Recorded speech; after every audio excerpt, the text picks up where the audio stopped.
anys d'abandó, el Centre Esportiu La Cotxera reobri les seues portes i durant el mes de març, veïns i veïnes podran gaudir gratuïtament de les instal·lacions. Este dimarts, La Cotxera torna a obrir les seues portes amb una setmana d'activitats gratuïtes per a tots els veïns i veïnes de Torrent.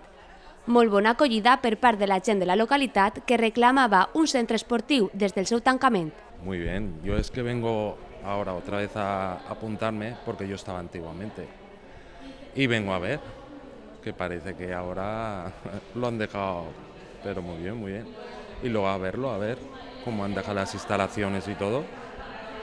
Para mí sí, desde luego, porque a mí me va muy bien y me siento muy a gusto viniendo aquí a nadar. Yo es que vengo solo a nadar. Des del consistori han volgut destacar la importància d'aquestes instal·lacions esportives per als veïns i veïnes del municipi. Una reivindicació històrica que per fi ha vist la llum. Después de más de 2 años cerrada la instalación y hemos abierto a las 7:30 de la mañana.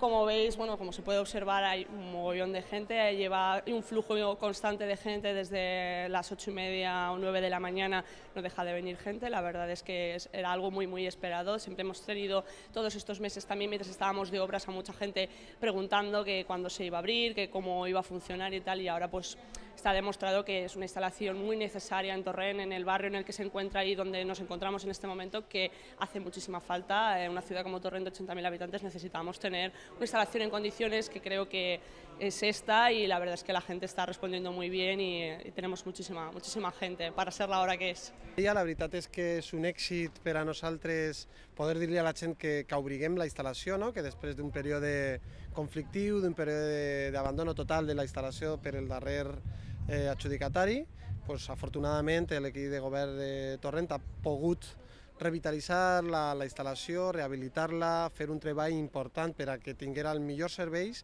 i ho fem com estem fent totes les coses, no? Fem en jornades de portes obertes, en una setmana fallera que per a Torrent serà important perquè tindran el servei gratuït de la instal·lació de cotxera, el servei gratuït de l'esport, però també el servei gratuït del pàrquing per a que puguen tindre una mobilitat sostenible dins de la ciutat, que això s'afegeix a la política de mobilitat gratuïta a la setmana fallera en el bus, que també podran gaudir de la ciutat i passejar, caminar o anar en el bus de forma gratuïta, i tot això forma part d'una estratègia global de la ciutat. Jo crec que és important dir-li a la gent que no sols estem recuperant l'espai públic per a la gent, que no sols estem recuperant instal·lacions, sinó que també volem ficar en valor tot allò que tenim, no? I la instal·lació de cotxera és una d'elles.